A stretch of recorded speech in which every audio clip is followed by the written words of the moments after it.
مجھے تو وہ دن یاد ہیں جب ہماری سینٹرل ایگزیکٹو کی میٹنگ جب ہوتی تھی تو مشکل سے ہمارے 25 لوگ میٹنگ میں ہوتے تھے سینٹرل ایگزیکٹو کی، اور وہ پھر ہم جب تصویر لینا چاہتے تھے نا، وہ میڈیا کے لیے تصویر دینا چاہتے تھے تو ہمیں پھر وہ ملازم کو بھی وہاں بٹھانا پڑتا تھا تاکہ وہ لگے کہ پارٹی میں زیادہ لوگ ہیں۔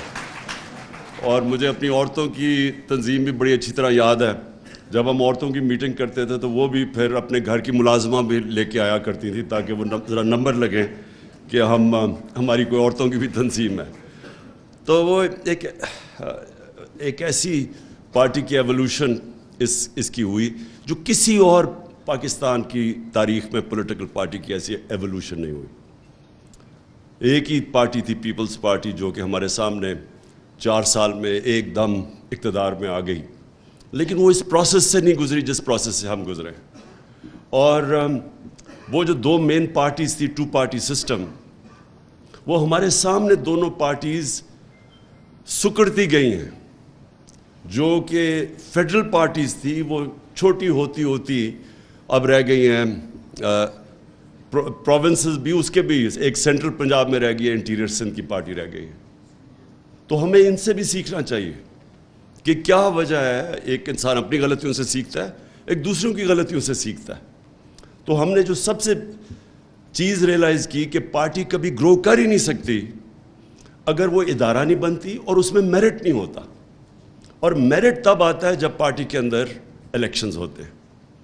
اور ہمارا انفارچونیٹلی ہم نے بڑے ایمبیشس الیکشنز کروائے تھے۔ ایک بہت بڑا الیکشن کروایا 11 مہینے کا، اور اس کے اندر بڑی ہمیں مشکلات کے سامنا کرنا پڑا، کیونکہ پاکستان میں کوئی پریسیڈنس ہی نہیں ہے الیکشنز کا پارٹی کے اندر۔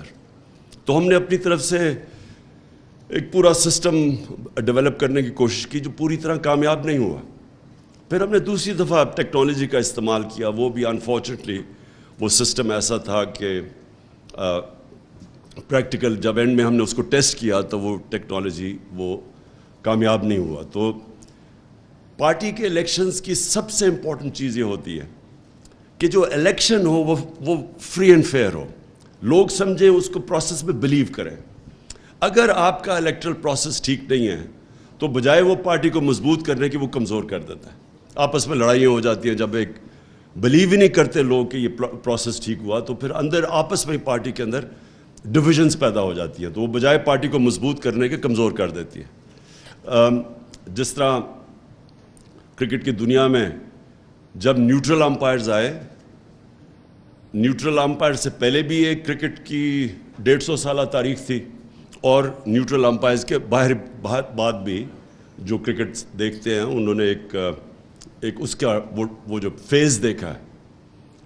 نیوٹرل امپائرز آنے سے پہلے اپنے اپنے امپائرز ہوتے تھے، اور زیادہ تر کرکٹ گراؤنڈوں کے اوپر لڑائیاں ہوتی تھیں۔